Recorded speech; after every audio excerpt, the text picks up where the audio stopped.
তো বন্ধুরা, পাবদা মাছ তো আমরা প্রায়ই পাবদা মাছ সবাই প্রায় ঝাল সর্ষে পোস্ত দিয়ে ঝাল করে খায়। তো আজকে আমি একটু অন্যভাবে রান্না করব। তো পাবদা মাছটা আমি ওলকপি আলু দিয়ে ঝোল করব, আজকে ঝাল করব না। তো দেখুন, এই যে ওলকপি আলুগুলো আমি এভাবে কেটে নিয়েছি, কয়েকটা কাঁচা লঙ্কা চিড়ে নিয়েছি। আর এতে মশলা দেব আমি এই যে আদা, আর দেবো এই জিরে ধনে আর এই শুকনো লঙ্কা, এটাকে আমি বেটে দেবো। তো এবার আজকে ওলকপি আলু দিয়ে পাবদা মাছ কীভাবে রান্না করব সেটাই আপনাদের দেখাবো, দেখতে থাকুন। তো বন্ধুরা, এই যে আমি কড়াতে তেল বসিয়ে দিয়েছি, আর মাছটায় নুন হলুদ মাখিয়ে নেব। বসো কাকি, আসছি। হ্যাঁ বসো।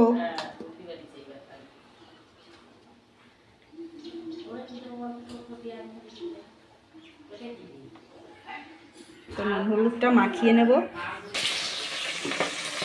তো এই যে মাছগুলো আমি নুন হলুদ মাখিয়ে নিয়েছি, নিয়ে ভেজে নিচ্ছি। এই যে হ্যাঁ। তো বন্ধুরা, এই যে মাছগুলো আমি ভেজে তুলে নিয়েছি, ভালো করে লাল লাল করে ভেজে নিয়েছি। এই যে মাছ ভাজার অনেকটাই তেল আছে, এই তেলের মধ্যে দিয়ে দেবো দেখুন পাঁচফোড়ন। যারা পাঁচফোড়ন না খান জিরেও সম্বরা দিতে পারেন, আমরা পাঁচফোড়ন খাই তাই আমরা পাঁচফোড়ন সম্বরা দিলাম, একবারেই সম্বরা দিয়ে দেবো। তো এর ভিতরে এবার আমি দিয়ে দেবো ওলকপি আর আলুগুলো দিয়ে ভালো করে লাল লাল করে ভেজে নেব। তো বন্ধুরা, এই যে আমি মশলাটা বেটে নিয়েছি, দেখুন এখানে আদা জিরে ধনে আর শুকনো লঙ্কা এই যে মিক্সারে বেটে নিয়েছি, আপনারা শিলেও বেটে নিতে পারেন। আর এদিকে দেখুন ওলকপি আলুটা ভাজা হচ্ছে, এটাকে ভালো করে ভেজে নেব লাল লাল করে। ওলকপিটা ভালো করে লাল লাল করে ভাজা না হলে না গন্ধ বেরাবে, ভালো করে লাল লাল করে ভেজে নিতে। তো বন্ধুরা, এই যে দেখুন ওলকপি আলুটা কীভাবে ভেজে নিয়েছি, লাল লাল হয়ে গেছে একদম। এই যে সুন্দর লাল লাল করে ভেজে নিয়েছি। এবার এই মশলাটা আমি দিয়ে দেব।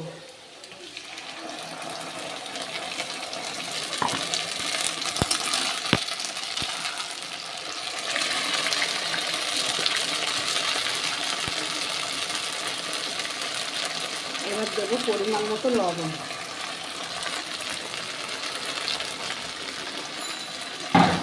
দিয়ে দেবো হলুদ,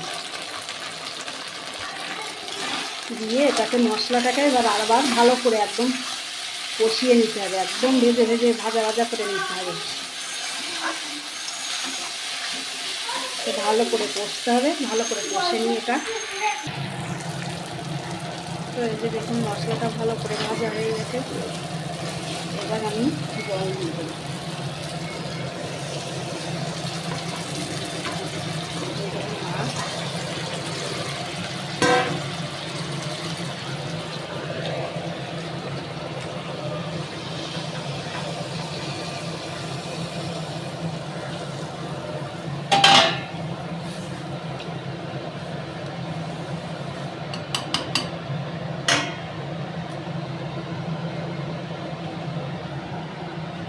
এবার ঢাকা দিয়ে দেবো।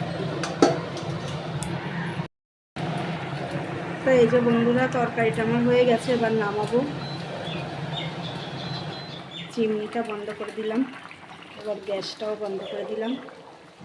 তো এবার তরকারিটা নামাবো। তো এই যে বন্ধুরা, মাছের ঝোলটা আমার হয়ে গেছে। তো আপনারা এভাবে করে খেয়ে দেখবেন, সব সময় তো ঝাল খান, তো ঝাল না খেয়ে এভাবে একটু ঝোল করেও খেয়ে দেখবেন, ভালো লাগে। তো চলুন, আবার দেখা হবে পরের ভিডিওয়। সবাই ভালো থাকবেন।